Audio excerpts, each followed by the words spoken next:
MacDonald. Within the Catholic world, perhaps the single greatest controversy amongst theologians in recent times has been centered on what has been termed creation theology. At the center of the controversy is a Dominican priest, Matthew Fox, who recently endured a year of silence under instruction from the Vatican for his views. Fox had accused the Church of centering its theology around sin and the need of humans to be redeemed from sin, to the exclusion of any emphasis on the more positive elements of existence, such as human participation in God's creation. Did Father Fox mean to correct matters through a simple reversal, creation theology at the exclusion of redemption theology? He's not here to make this clear, but in this episode, our two theologian thinkers, Father Barry and Father Clark, call for an integration of the two. Creation theology, yes, but we also need to keep up our guard against our infinite capacity for evil, for destruction, for sin. What more evidence of this do we need than what we have done with the natural world and with all of creation? These remarks will be directed to the first to the theme of incarnation, then redemption, and then, if there is time, a few remarks on fulfillment or eschatology. And so I'd ask just how traditional Christology, as it has been revised in our day, how it comes into this period of the third mediation, into the ecological era. And quite obviously, it comes with both strengths and weaknesses. We have always insisted on particularity, on the fact that this is not just some abstract idea or some kind of symbol, which is at the heart of our faith, but that we're talking about a particular human being born in a certain place at a certain period of history. That's what's given origin to the expression, the scandal of particularity, because there are problems with respect to that dimension of our faith. Apologetically, the Church has had to deal, especially when you're looking for a certain symmetry and a certain neatness in your understanding of the salvation process. That this one Jew, from a particular corner of the world, identified as the center of human history and the center of cosmic history. But at the mainstream of Christianity, at least, there has been a strong insistence that the Son of God has come, the Word of God has come in the flesh, and in the flesh of a particular person. Now, this has not excluded that the Jesus of history became, in the process of reception of the faith of the Christian community, became the Christ of faith and the cosmic Christ, with all of the power, all of the energy, which that type of symbolic statement has poured into the life of the Church and the life of humanity. But nevertheless, the reference to particularity, to a particular person, the enfleshment of God in a particular person, it seems to me that represents basically a strength that we now bring to this ecological era. However, I think that strength, that insistence on enfleshment, got somewhat clouded in the course of Christological history.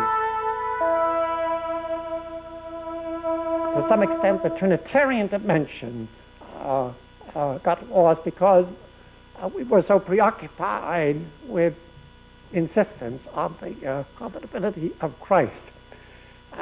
And that spilled over into our understanding of Jesus as a human being.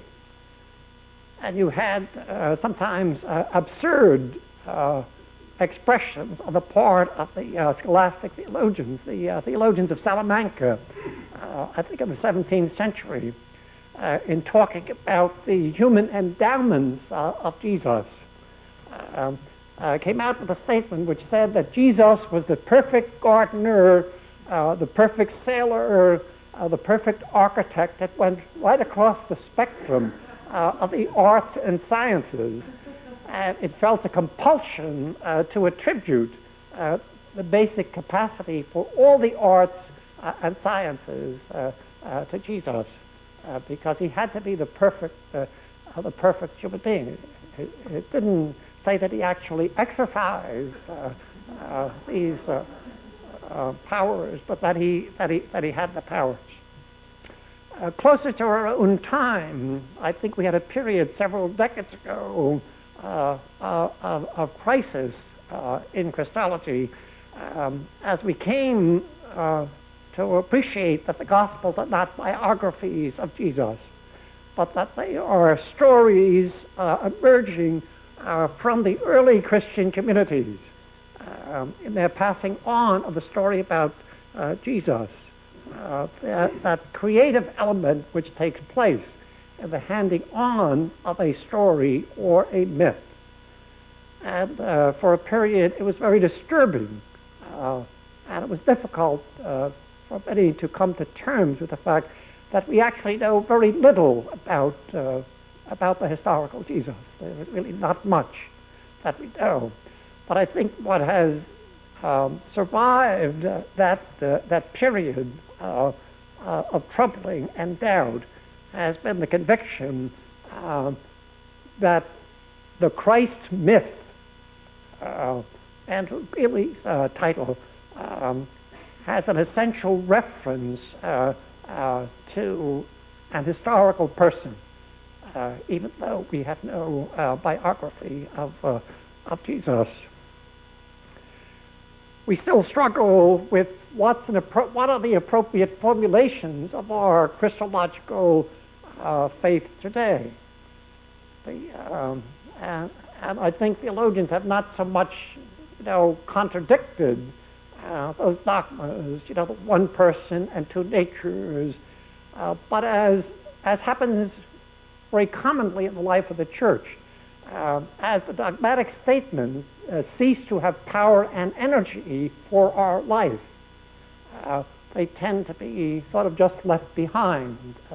They cease to be a language which we speak out of the theological classrooms.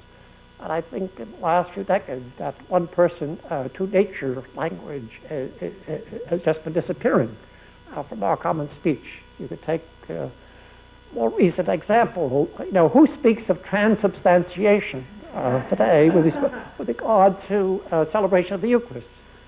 2 or 3 decades ago, there was a big quarrel about transubstantiation, transsignification.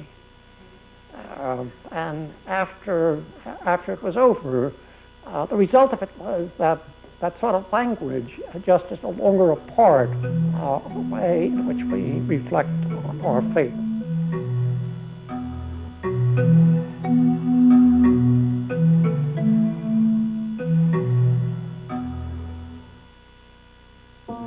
I first came to Bountiful for my own healing.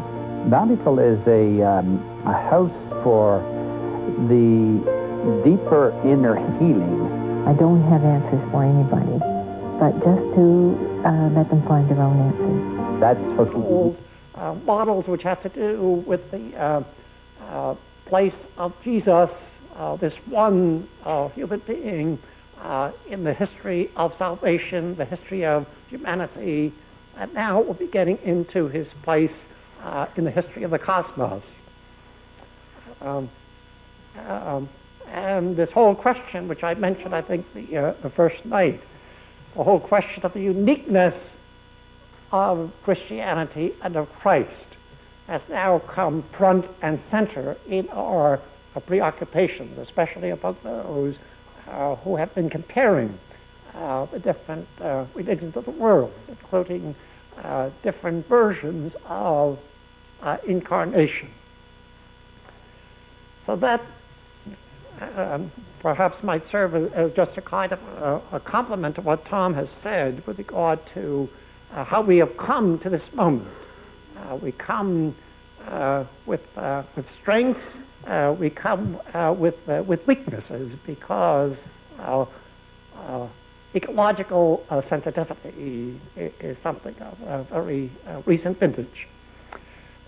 Moving over to the theme of redemption, and forgive me because I have dealt with incarnation and redemption in the traditional way of two distinct but closely related aspects of Christology. I have to confess that when both Matthew Fox, whom I first read of this, and then Tom also suggests the moratorium on redemption language, I guess I was both a little angry, especially with Matthew Fox, some of the ways he spoke about this, but also rather wary.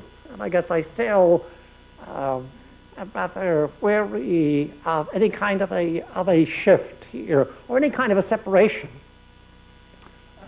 between the creational and the redemptional. So basically, it seems to me our challenge is now an integration. Ultimately, I think our theological language, both among professional theologians and then pastorally and spiritually, I think we have to test our language against the criterion of how does it energize people for the task to be done. I think there's a praxis criterion of our language. I think relevancy is more than relevancy. I think relevancy is a requirement of authenticity. And a language which does not speak to the present situation and which does not energize us for doing what we have to do should be left aside, at least through some kind of a moratorium. But my own bias, I think, is towards the redemptional. I think the challenge to people for whom creation and development is the primary approach is that you have to deal with evil, and the tendency, at least, of the models that I have seen, at least, the tendency is perhaps to kind of flatten out the enormity of the evil which we experience in human life, and most of all in our present century. And I don't say that it's a challenge which can't be met, and people with the developmental option do attempt to deal with it. But I think in Teilhard, to some extent, in someone like Carl Jung, for whom evil was a polar reality, opposite to good, and present even in God. In someone like John Hick, what I find there is sort of not enough bite. That it's an explanation of evil which says, well, the creation is flawed, but creation is going to get over that flawing, so things are going to be all right. I think the theology of the cross, the power of the cross of Christ, the power of human suffering, and the account of the meaning of human suffering as it has been given in the Christian tradition, especially with reference to the cross of Christ, I think it has shown itself to contain a tremendous power and energy today. The fact that we have martyrs of our century in Central America and elsewhere in the world, and martyrs for whom the motif of suffering has been the motivation, says something to us. And so my anticipation would be that as we try to stretch our horizons and now to include the ecological dimension into our theology, I anticipate that together with a creational theology, but the power of the cross and the resurrection is still going to energize Christians as they try to make their contribution.